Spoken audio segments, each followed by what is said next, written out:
Compétition majeure, c'est-à-dire de s'entourer de gens majeurs, de gens de haut niveau qui connaissent le haut niveau. Parce qu'une Coupe du Monde ou des événements comme ça, ou même une Coupe d'Afrique, ça ne se gagne pas comme ça. Une Coupe du Monde, on n'y participe pas comme ça.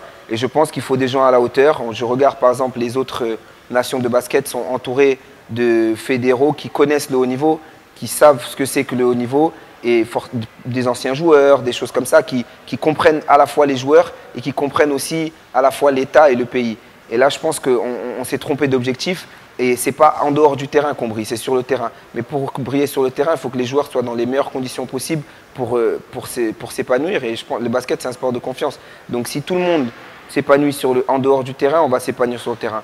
Mais maintenant, je pense qu'il faut prendre les choses dans le bon sens et vraiment savoir c'est quoi l'objectif. Et je pense que le sport au Sénégal, c'est quelque chose de grand et il ne faut pas laisser autre chose tuer le sport. Et pour penser qu'au sport, il faut vraiment qu'il y ait des sportifs autour de toute l'équipe pour pouvoir vraiment faire avancer le basket sénégalais. En tout cas, mon discours, c'est que positif pour que le basket sénégalais avance le plus possible parce qu'il a sa place dans les meilleures nations mondiales. Parce que Boniface connaît le basket de haut niveau. Boniface est un joueur de haut niveau et maintenant, je crois qu'il assiste le coaching de haut niveau.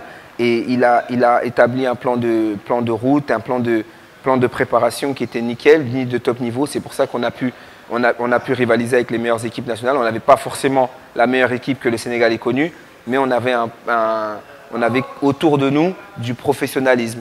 Maintenant, ça nous a aidés, nous joueurs, parce qu'on n'avait pas forcément à se mêler de tout ce qui se passe à côté. Tandis que là, avec tous les problèmes qui se sont passés, notre esprit n'était pas au basket. Et on avait tous des excuses. Oui, mais on a commencé la préparation tard. Oui, mais ceci, oui, mais cela. Sauf qu'un joueur, on lui demande de jouer au basket. Il y a des gens qui sont faits pour régler certaines choses. Et nous, joueurs, on ne peut pas régler certaines choses. Mais à partir du moment où on sait qu'il y a des choses qui ne vont pas, ça donne des excuses à tout le monde pour se couvrir derrière tout ça.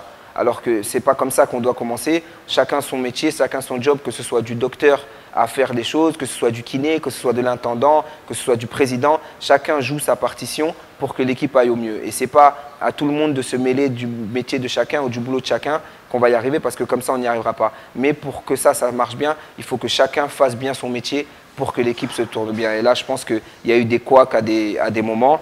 Maintenant, j'espère que tout ça se réglera maintenant. Ah oui, non, c'est un échec complètement parce que c'est un échec, oui et non, parce qu'on s'est battu avec les armes qu'on avait. Et de deux, c'est un échec parce qu'on, comme j'ai dit tout à l'heure, on ne mérite pas d'être à cette place-là, on ne mérite pas de ne pas gagner de match, on ne mérite pas de faire ces genres de prestations parce que tout simplement, on n'a pas eu assez d'entraînement. Et si on n'a pas eu assez d'entraînement, on ne peut pas s'en prendre à une autre nation, on ne peut pas s'en prendre à quelqu'un d'autre, c'est notre faute complètement à nous. Et je me mets dedans parce que je suis dans le groupe Sénégal. Et parce qu'on sait qu'on est qualifié depuis février et c'est anormal qu'on se prépare aussi tard et c'est anormal que tout se passe comme ça s'est passé alors qu'on sait qu'on va à une Coupe du Monde depuis autant de temps. Et donc, c'est pas l'état d'esprit du sportif de négliger des choses comme ça. Une Coupe du Monde, on en fait une dans une carrière, voire deux. J'ai eu la chance d'en faire deux, mais ce n'est pas des choses qui se préparent à 3 semaines avant une Coupe du Monde avec autant de problèmes au démarrage, pendant et même à l'arrivée.